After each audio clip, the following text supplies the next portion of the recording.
एक विचार करा, समजा एक असा खूप मोठा कारखाना आहे जिथे प्रत्येक कामगाराला एक अत्यंत विचित्र नियम लावून दिलाय.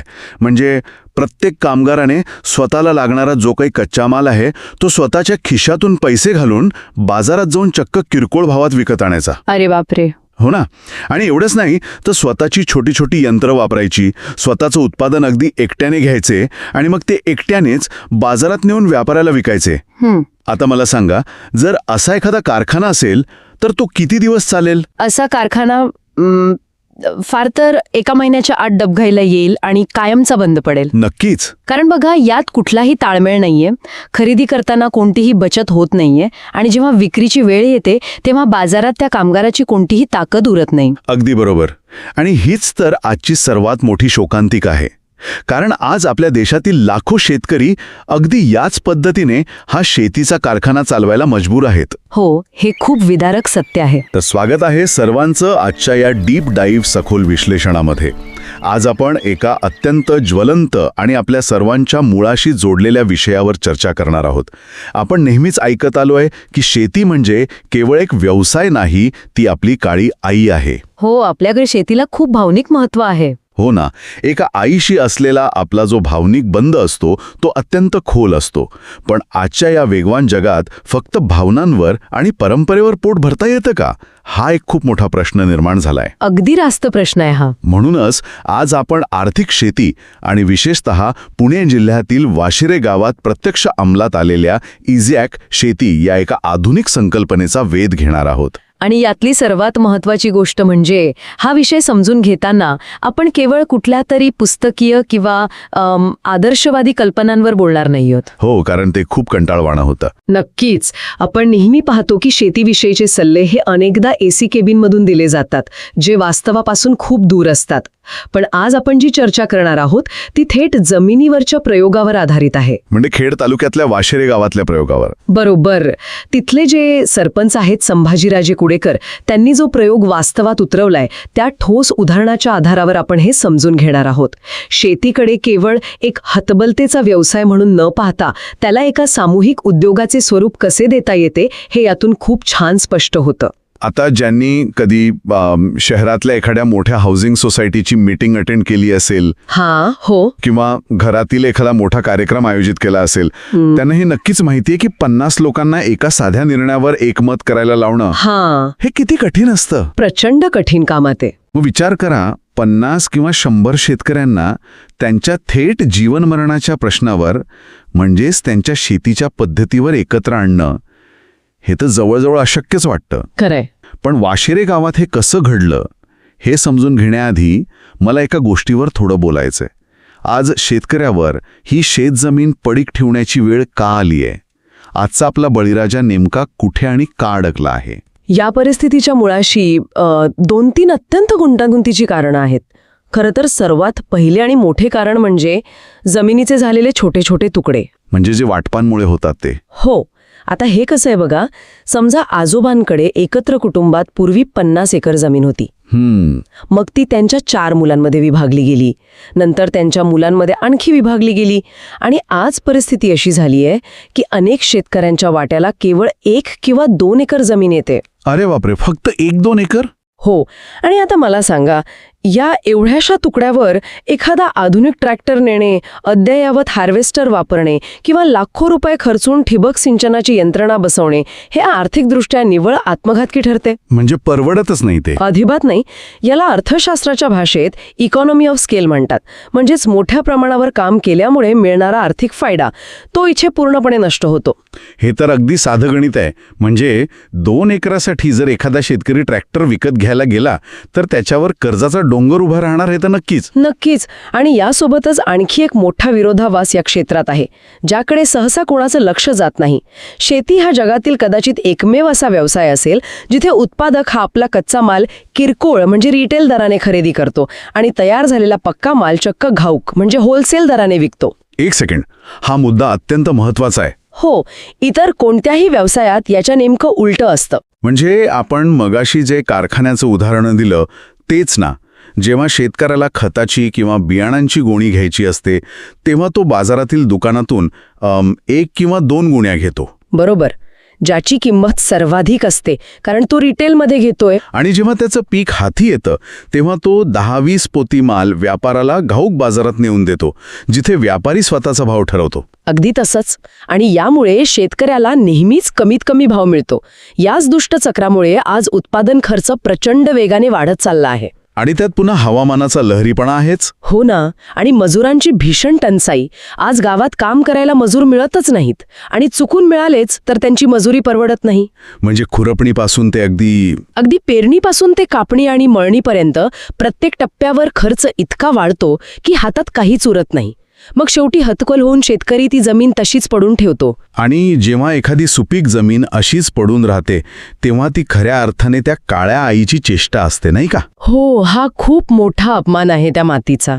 म्हणूनच आपण सुरुवातीलाच होतो कारखान्याचा दाखला दिला. तो इथे अगदी तंतोतंत लागू पडतो. वैयक्तिक पातळीवर आता ही समस्या सोडवणं जवळपास अशक्य होऊन बसलं आहे. आणि इथेच या इझॅक शेती या संकल्पनेचा प्रवेश होतो. बरोबर. पण मला एका शब्दावर थोडं थांबायचंय. म्हणजे मी जेव्हा सुरुवातीला हे वाचलं इझॅक किंवा EGAC तेव्हा मलाही प्रश्न पडला होता की हे नक्की काय आहे. हे एखादं नवं तंत्रज्ञान आहे, एखाद्या विदेशी कंपनीचं नाव आहे की एखादा सॉफ्टवेअर आहे? नाही, तसं काहीही नाहीये. इझॅक म्हणजे इकॉनॉमिक ग्रुप ॲग्रिकल्चरल कंपनी. अच्छा. किंवा जर सोप्या भाषेत सांगायचं तर आर्थिक उद्दिष्टे आणि व्यावसायिक दृष्टिकोन समोर ठेवून केलेली आधुनिक गटशेती. ही कोणतीही विदेशी संकल्पना नाहीये. हा फक्त एक व्यवस्थापकीय उपाय आहे. म्हणजे एक मॅनेजमेंट टूल आहे थोडक्यात. अगदी बरोबर. यात होतं काय, गावातील शेतकऱ्यांचा एक मोठा गट किंवा अगदी संपूर्ण गाव एकत्र येतं आणि शेतीचे जे काही नियोजन आहे ते एकाच छत्राखाली, एकाच व्यवस्थापनाखाली करतं. म्हणजे थोडक्यात सांगायचे तर 100 शेतकऱ्यांनी 100 छोटे ट्रॅक्टर विकत घेण्यासाठी बँकेकडून कर्ज काढण्याऐवजी संपूर्ण गावाने मिळून एकच अद्ययावत आणि सर्वोत्कृष्ट दर्जाची यंत्रणा उभी करणे आणि ती एकत्र वापरणे. पण एक मिनिट, माझा यावर थोडा आक्षेप आहे. कोणता आक्षेप? किंवा असं म्हणूया की मला यातली एक मोठी व्यावहारिक अडचण स्पष्टपणे दिसतीये. बरं, कोणती अडचण वाटते? आता समजा जून महिना उजाडला आहे, मृग नक्षत्र लागलं आणि पहिला पाऊस पडला.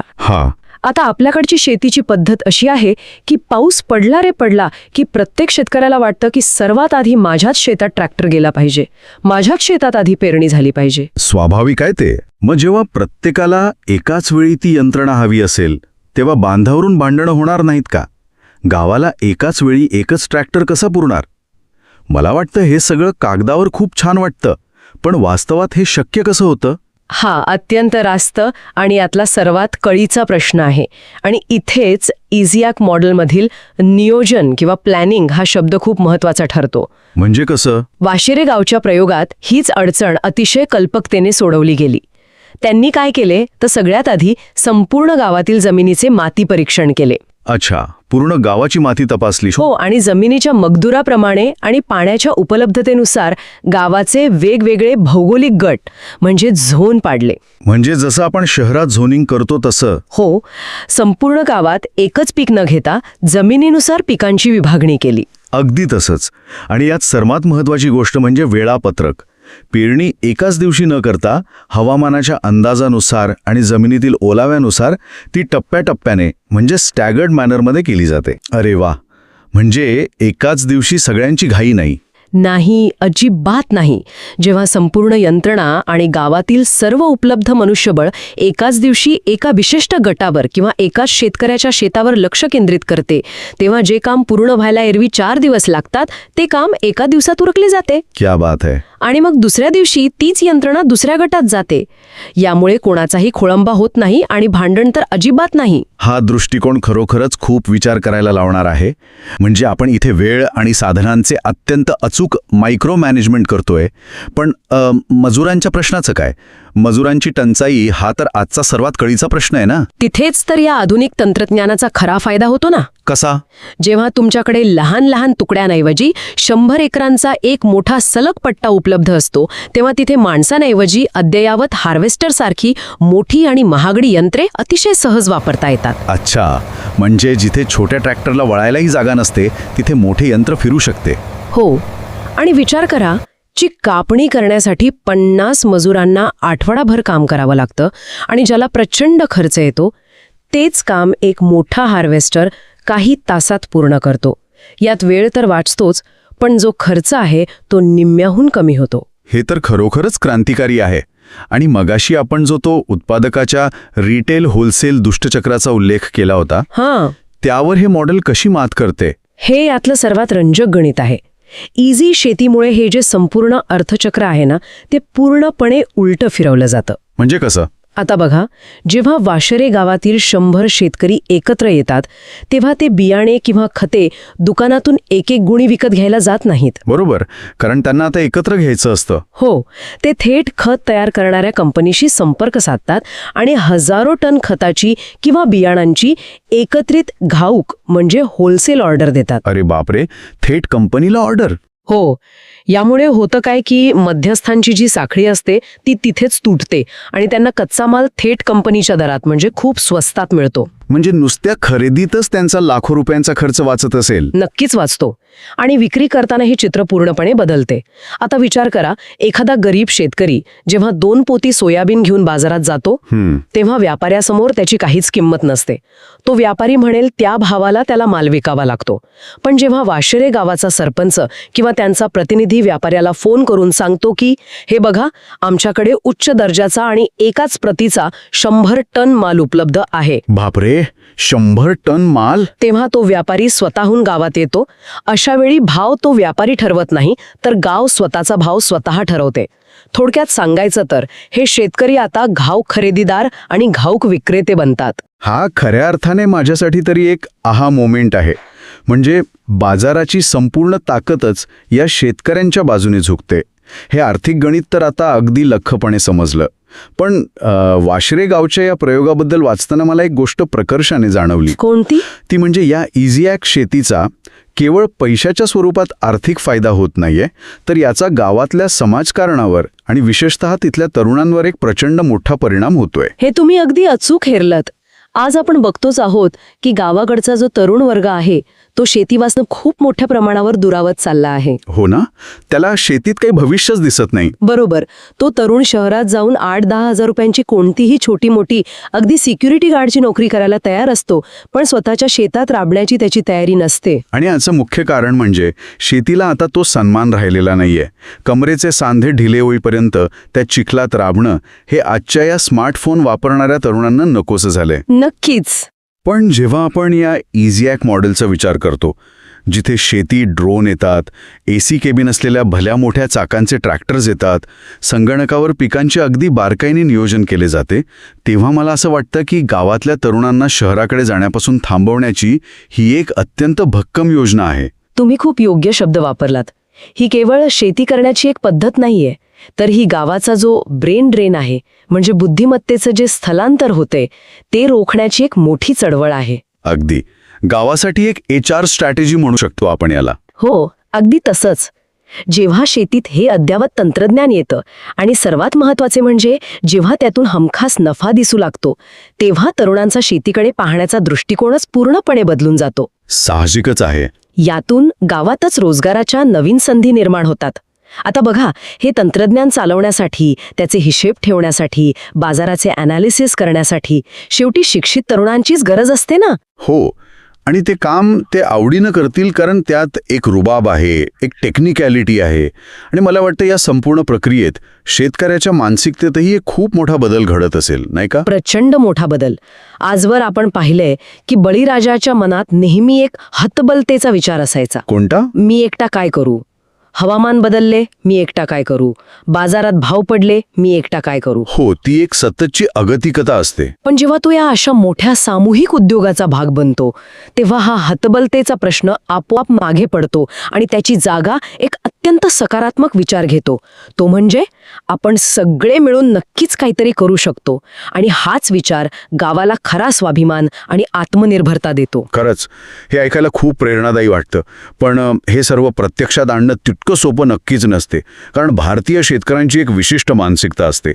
माझ्या जमिनीचा बांध ही त्यांच्यासाठी अत्यंत संवेदनशील गोष्ट असते. हो, अगदी जिव्हाळ्याचा विषय असतो तो. बांधाच्या 1 इंचावरून पिढ्यानपिढ्या कोर्टात केसेस चालतात आपल्याकडे. मग अशा परिस्थितीत स्वतःची जमीन दुसऱ्यांसोबत एकत्रित कसायला हे शेतकरी कसे तयार झाले? वाशिरे गावात हे घडवून आणणाऱ्या नेतृत्वाबद्दल मला थोडं जाणून घ्यायचंय. आणि तिथेच सरपंच संभाजीराजे कुडेकर यांच्यासारख्या दूरदृष्टी असलेल्या स्थानिक नेतृत्वाची खरी कसोटी लागते.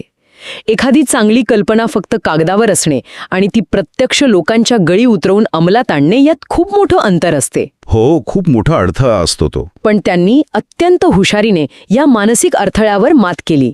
त्यांनी शेतकऱ्यांच्या मालकी हक्काला अजिबात धक्का लावला नाही. म्हणजे जमिनीचे बांध तसेच राहिले, त्यांनी ते मोडले नाहीत? नाही, अजिबात नाही.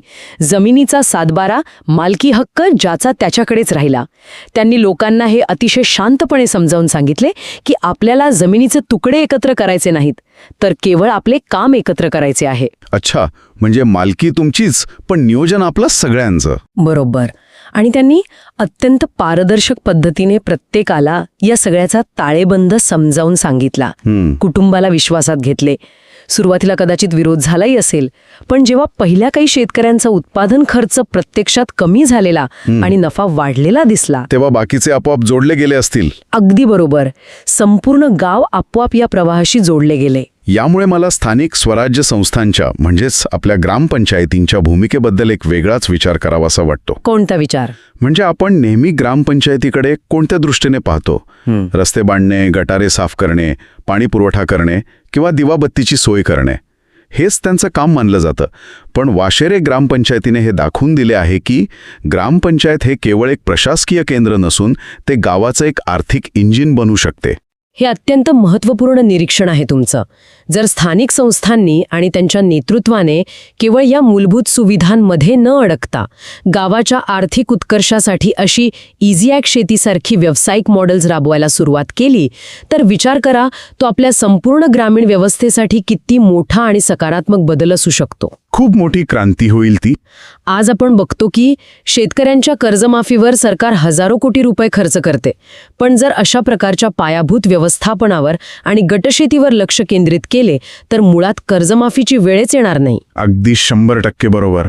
मजूर नाहीत किंवा खर्च परवडत नाही म्हणून हार मानून शेती सोडून देण्यापेक्षा किंवा ती पडीक ठेवण्यापेक्षा एकत्र येऊन या संकटावर मात करण्याचा हा एक अत्यंत ठोस मार्ग वाशिरे गावाने आपल्याला दाखवून दिला आहे. हो, आणि ही केवळ एका गावाची यशोगाथा राहिलेली नाहीये, तर संपूर्ण महाराष्ट्रासाठी किंबहुना देशासाठी हा एक दिशादर्शक उपाय बनला आहे. नक्कीच. आणि याचा जो मुख्य संदेश आहे तो अतिशय स्पष्ट आहे.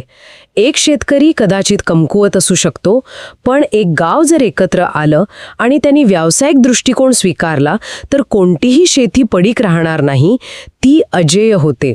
एकीचे बळ हे केवळ शाळेतल्या पुस्तकातील गोष्टींमध्ये नाही, तर आजच्या या आधुनिक शेतीच्या अर्थकारणातही तितकंच सत्य आणि प्रभावी आहे. खरंच, एकट्याने लढून संपून जाण्यापेक्षा एकत्र येऊन जिंकण्याचा हा प्रवास थक्क करणार आहे.